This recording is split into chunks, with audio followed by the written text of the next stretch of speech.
took place in San Francisco. Let's go back in time to 1776. 3,000 miles from here on the Atlantic coast, America's 13 colonies were about to start the American Revolution by declaring their independence from England. But here, on the Pacific shores, Spanish conquistadors were seeking out new territory to claim for Spain. The bay may seem large, but it wasn't always so obvious to find. As you look at the shore, let's listen to an archival interview with John Martini, a California historian. For 200 years, Spanish ships have been sailing up and down the California coast, but they stayed so far off the coast that none had ever come close enough to see the entrance to the harbor. The first ship that actually entered San Francisco Bay was called the San Carlos. It was a little 80-foot-long packet boat. Lieutenant Juan Manuel de Ayala, in command, piloted the little boat through the straits that hadn't even yet been named the Golden Gate. Treacherous, rocky straits, anchored off what's now Angel Island, and spent the next 8 weeks charting the bay and naming the geographical features. After that first boat came into the bay, a year later, on March 28, 1776, Captain Juan Bautista de Anza stood on the bluff where the Presidio is now. Imagine him looking down at the narrow entrance to the bay far below. On that spot, he planted a cross in the ground and established a fort. The word Presidio translates as Army Post in Spanish, and the cross marked the northernmost point in Spain's vast empire. Father Pedro Font, who accompanied the Anza, had more of an eye for natural beauty and military strategy. That day, he wrote in his diary that if the bay could be well settled like Europe, there could not be anything more beautiful in the world. He was quite a visionary, because the beauty that Father Font saw was more rugged than the beauty we see today. Look again at the forests of the Presidio. 200 years ago, those ridges were barren rock and sand dunes. The first trees were planted there in the 1880s, a century after De Anza planted his cross. Today, the Presidio is now under the protection of the National Park Service, and many of the historic military homes have been restored into housing for local residents. It is a popular destination for hikes. If you like movies, it is the location of Industrial Light and Magic, the special effects company that made unforgettable films like Star Wars, the Indiana Jones series, and Pirates of the Caribbean.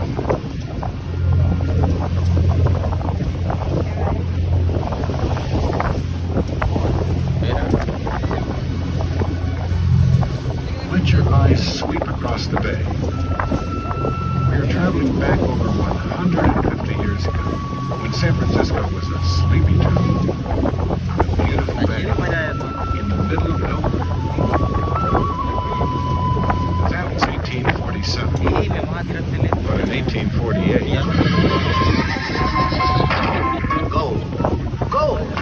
Gold on the American River.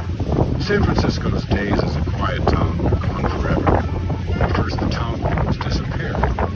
Everybody in San Francisco grabbed a pick and shovel and headed for the hills. The editor of a local newspaper wrote in an editorial, The stores closed, and places of business vacated, as if a curse had arrested our onward course of enterprise. Everything is dull, monotonous, dead. That editor then locked his doors and headed for the gold fields himself. But the town didn't stay deserted for long. Young people from all over the world came here to San Francisco. In just 2 years, the population skyrocketed from 500 to 25,000. Look back at the city. Life in San Francisco was truly wild and woolly. At the heart of the madness was a stretch of waterfront called Barbary Coast. These few blocks were long on action and short on law and order. In memoirs written years later, some people recalled it as a slice of heaven, while others remembered it as a corner of hell. I have seen purer liquors, better cigars, finer tobacco, truer guns and pistols, larger dirks and bowie knives, and pretty courtesans.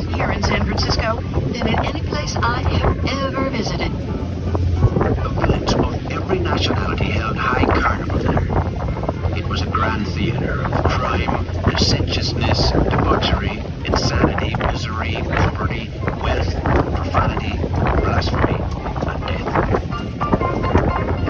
Thousands of fortune seekers came to San Francisco during the gold rush, and most people arrived by boat. Ships from all over the world tried to get into this harbor.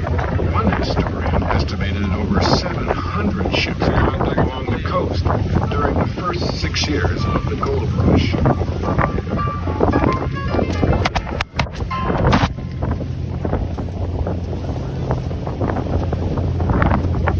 Now look ahead at the south or left end of the Golden Gate Bridge. Situated underneath that arch, you'll see a building. It may look small beside the bridge, but in its day, it's an impressive symbol of strength. That's all for you. As you get closer, you can notice there are 3 levels, 8 black squares in these walls. Each one has its own. Behind each one of those gun launches is a cast iron cannon next to which you can fire a 128-foot cannon into your rifles. Even one of them was ringed with cannons. Fort Point was completed in 1861. It stood guard over the narrow mouth of the bay, protecting San Francisco's vital port and California's immense wealth of gold and silver against intruders. However, no intruders ever came, and, like every other fort around the bay, Fort Point has never fired a shot in anger. Today, park rangers in full Civil War uniform give tours of the fort daily. They'll even teach you how to load and fire a Civil War cannon.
One of the most romantic approaches in all geography. Why spoil it?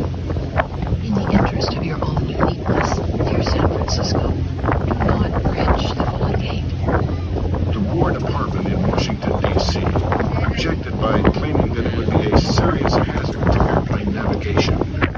Well, despite the protests, there were many people who wanted the bridge. First among the supporters was the engineer, Joseph Fairman Strauss. He not only designed the bridge, he was obsessed with it.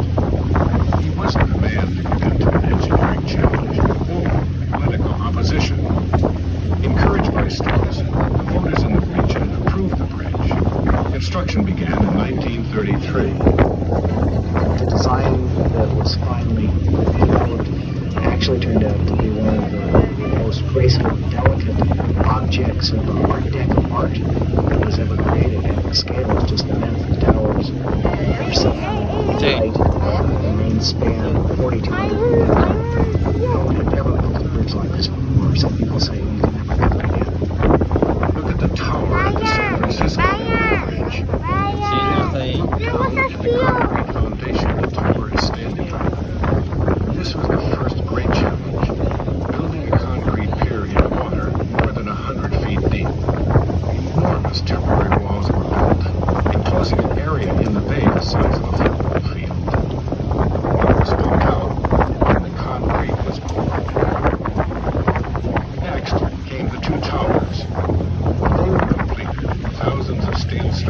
bundled together to form the enormous main cables that connect them. Finally, the road itself was built, starting at both ends and working toward the middle to keep the bridge in balance. It's easy to describe. It was far from easy to accomplish. Imagine working there, day after day, in the cold, in the fog, and the rain. On major construction projects in those days, experience had shown that one workman usually died for every $1 million spent. The budget for the bridge was $35 million. But Joseph Strauss's 35 lives would not be lost on his bridge. A safety net was fabricated and suspended below the workman. The structure. 19 men fell into the safety net and were saved. Those 19 lucky men were a very special club. So halfway to hell. Of the 11 men who lost their lives during construction, 10 of them died in one accident when a 10-ton scaffold fell through the net. The Golden Gate Bridge was completed in less than 5 years in May 1937. Joseph Strauss let the world know exactly how he felt.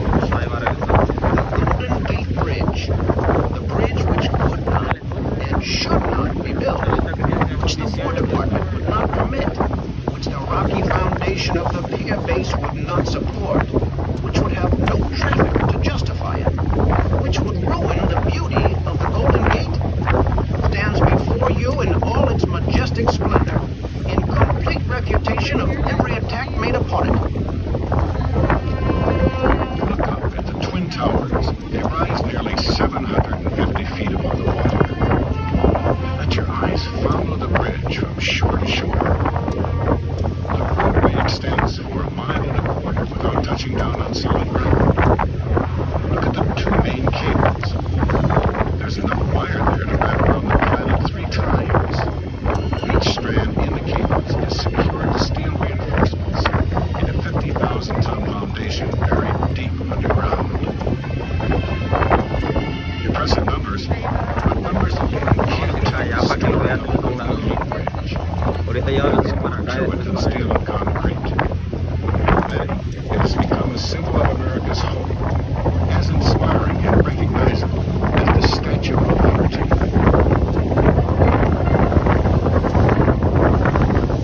We're standing on the deck of the harbor. It's way back in the The entire bridge moves with colors of It makes you feel very small, and standing looking up at those huge towers and seeing the water moving in the wind. It's awe-inspiring. That name, by the way, came long before the bridge. John C. Fremont, soldier, explorer, and adventurer, named the entrance to San Francisco Bay the Golden Gate back in 1846. That was even before gold was discovered in California. Look to the north end of the Golden Gate Bridge, the side opposite San Francisco, and you'll see a rocky point with a building just below the bridge. That's Lime Point, the other side of the Golden Gate's entrance, along the Fort Look again at the hills to the left of Lime Point, the Marin Headlands. Spend an afternoon on the hiking trails there, and you might see a deer or even bobcats. Climb to the top of Hawk Hill any time of the year, and you'll have a glorious view of the Golden Gate. Visit in October, and you'll see magnificent birds of prey. Every fall, more than 100,000 hawks, eagles, and falcons soar overhead in migration sequence. Now, let's take a moment to enjoy this Casi sale muy magnificent lejos. panorama. If the sun is out, you'll see sails dotting the dock. In addition to its other qualities, it lays a challenging playground of sails to the surface of the That area between Christie Field and the Golden Gate Bridge is kind of top of its location. It's always about the hills, just how it makes the waters kind of force it into the harbor and also out something.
3 of the lighthouses are still here in the bay.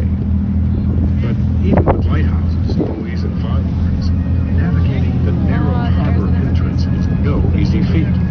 Thick fog, shifting currents, and old captains leading on shipwrecks.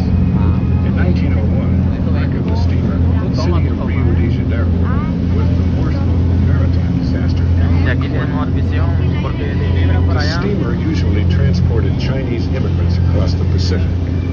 But in February 1901, there was an American diplomat. He was returning to attend President William McKinley's inaugural ball in Washington, D.C. The ship was already 2 days late when it arrived to the bay, so Captain William Moore decided to proceed through the Golden Gate in heavy fog. In the early morning hours, the Rio de Janeiro struck the rocks. The ship did not have watertight bulkheads, and it sank in a mere 10 minutes. Many of the 210 passengers and crew were below decks and couldn't escape. I like it though. 128 lives were lost. Sí, alrededor.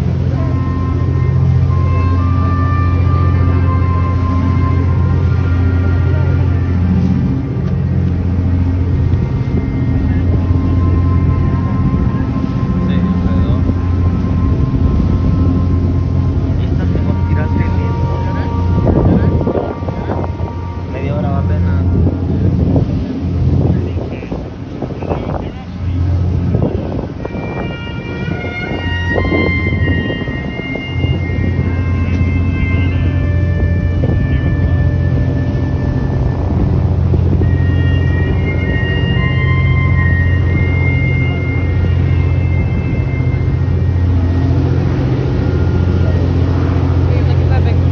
Mira cómo va viniendo.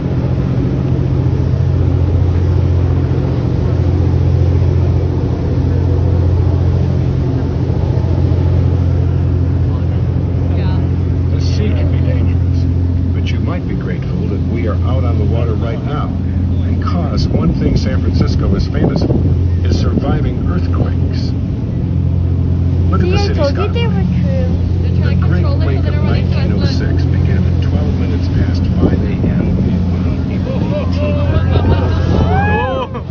on San Francisco direct. In 1906, the quake was bad. Real disaster, fire that followed. That was cool, huh? And the pointed spire of the Transamerica Pyramid near downtown. Imagine that entire area engulfed in flames. And not just a firestorm. It burned for 3 days and 2 nights.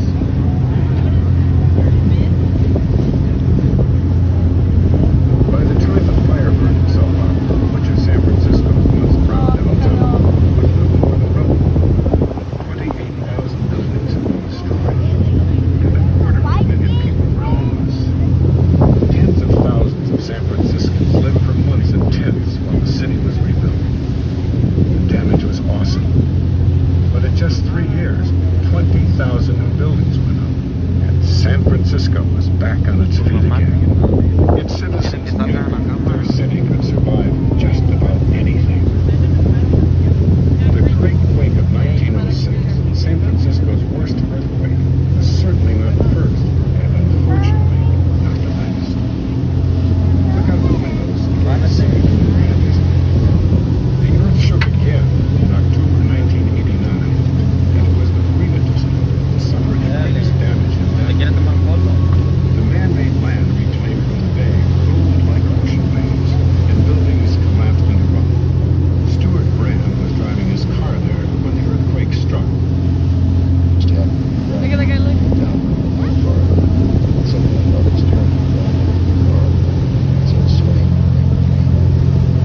Lee Kang Wong was also here during the quake of 1989. It struck right about dinner time. I was just about ready to cook my rice, I'm healthy for and all of a sudden, the walls and the chandelier began to tremble, and my husband yelled at me, "There's an earthquake."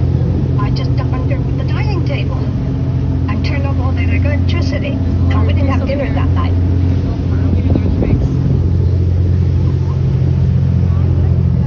After the gold rush, San Francisco grew into a cosmopolitan city with impressive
creatures that lived on that barren rock were flocks of pelicans. In fact, that's where Alcatraz got its name. The Spanish named the island after the pelicans, Los Alcatrazes. The U.S. Army decided Alcatraz Island was the perfect place for a fort to defend the bay from invaders. But this cold and windy rock was such an unpleasant place that they changed their minds. It was now the perfect place for a military prison, and eventually a federal penitentiary.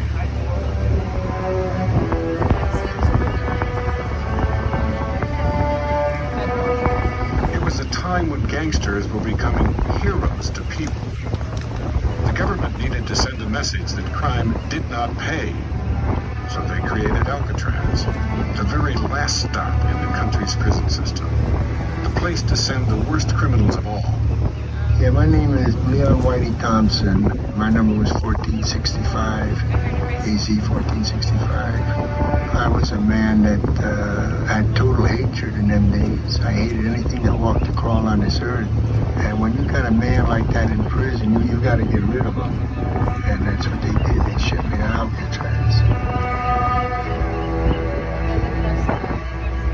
These were hard men, Ya no, kidnappers, inactiva. bank robbers, killers, Ya men no, so que no la ves dangerous que ya está that when tirada. the first batch arrived by train in 1934, Si fuera que está not activo no one dejarán was que nadie allowed to step viniera. down onto free soil. They simply loaded the train cars, one by one, onto barges, and floated them out to the island with the inmates chained up inside.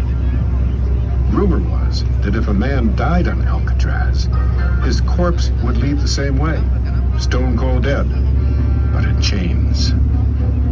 With men like these, you could never be too careful. The building you see on top of the hill was the inmate's new home, the Alcatraz cell house. One described it as a tomb of living souls. Some would stay for a year, others for 20 or 25 years or more. To get an idea of the accommodations inside, go ahead and reach your arms out as far as you can from side to side. That's how wide an Alcatraz cell is, only 5 feet across. Now reach your hands up high above your head. That's how tall, and only a bit longer from end to end. The cell house might look huge from here, but it was never completely filled. No more than 300 inmates lived inside at any time. 300. They could all fit on this boat ride today.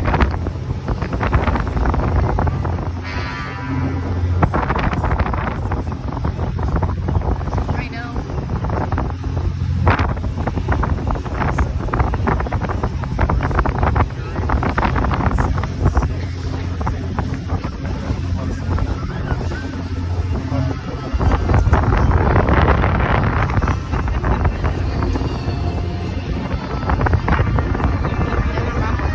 Ya. Pues según ya pasó ya, pues mira. Para allá se siente frío, ¿no? Pero como vamos para allá, ¿por qué no? ¿O será que ahí la isla tapa el aire? You'll see the Bay Bridge, which crosses from San Francisco to Oakland. Opened in 1936, the Bay Bridge is really 2 bridges in one, and together they span 8.5 miles across the bay. You can see the design differences quite clearly. Look at the section that connects Yerba Buena Island to San Francisco. The massive concrete pier in the center of the suspension bridge rises 200 feet above the water. It connects to a foundation of bedrock 200 feet below the surface. Above and below the water, that pier is more massive than the Great Pyramid of Cheops in Egypt, and it contains more concrete than the Empire State Building. The tunnel through Yerba Buena Island is the largest diameter transportation bore tunnel in the world.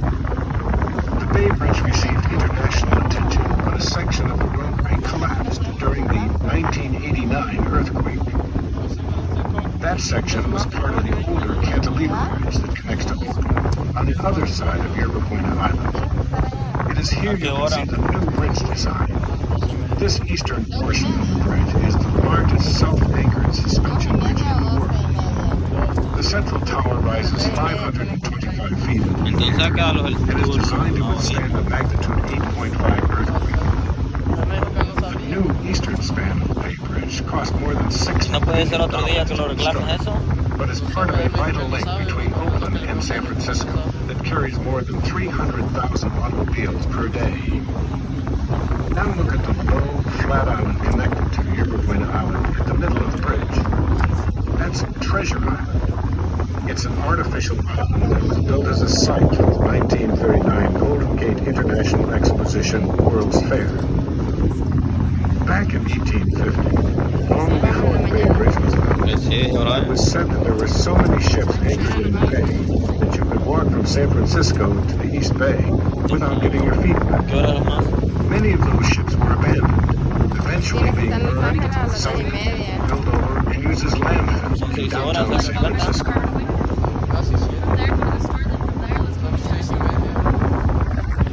Now, look toward the downtown area, marked by the tall Transamerica Pyramid building. It's the pointy one in the cluster of tall buildings.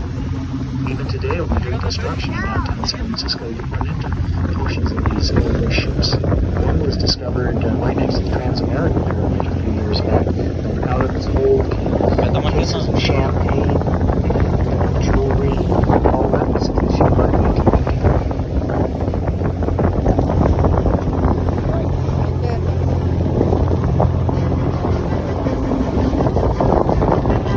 Look along the waterfront of the city for the historic ferry building. Do you see the 245-foot tall clock tower? That tower was modeled after a 12th century bell tower on the Seville Cathedral in Spain. Commuting to San Francisco on a ferry boat was the main form of transportation up until the 1930s, before the Bay Bridge opened. Nearly 50,000 people a day used the ferry system. After the city's two main bridges were built, cars soon took over as the city's main form of transportation, and the ferry building was no longer a central port of entry for commuters. Today, the building has been restored and contains a thriving international farmers market that is open year-round. Herb Kane, a well-known columnist for the San Francisco ¿Dónde estábamos Chronicle, acá, no? once affectionately said, ¿Sí, no? the waterfront without the ¿Verdad ferry que sí, tower Brian? would be like a birthday Que acá salimos, without ¿no? a candle. Yo creo que This va a ir a un iconic más tower allá. will forever be a welcoming landmark for the city of San Francisco.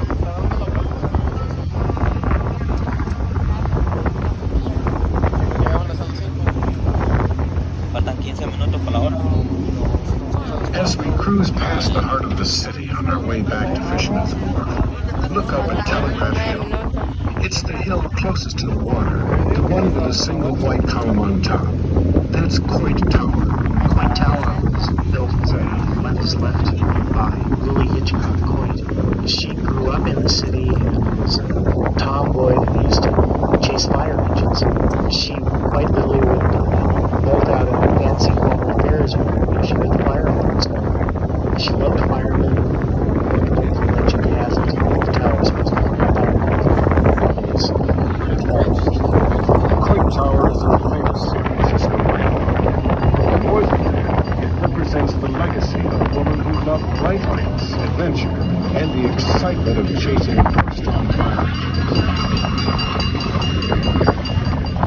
Coit Tower is also a symbol of the grand dreams that became reality in San Francisco. This sparkling city perched at the very edge of the cosmos.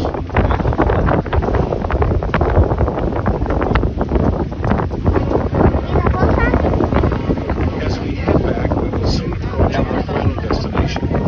It's one of the most famous attractions in San Francisco, Pier 39. Millions of visitors from around the world come to Pier 39 for world-class dining, spectacular views, and unique shopping.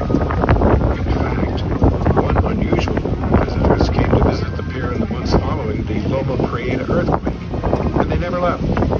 If you look closely,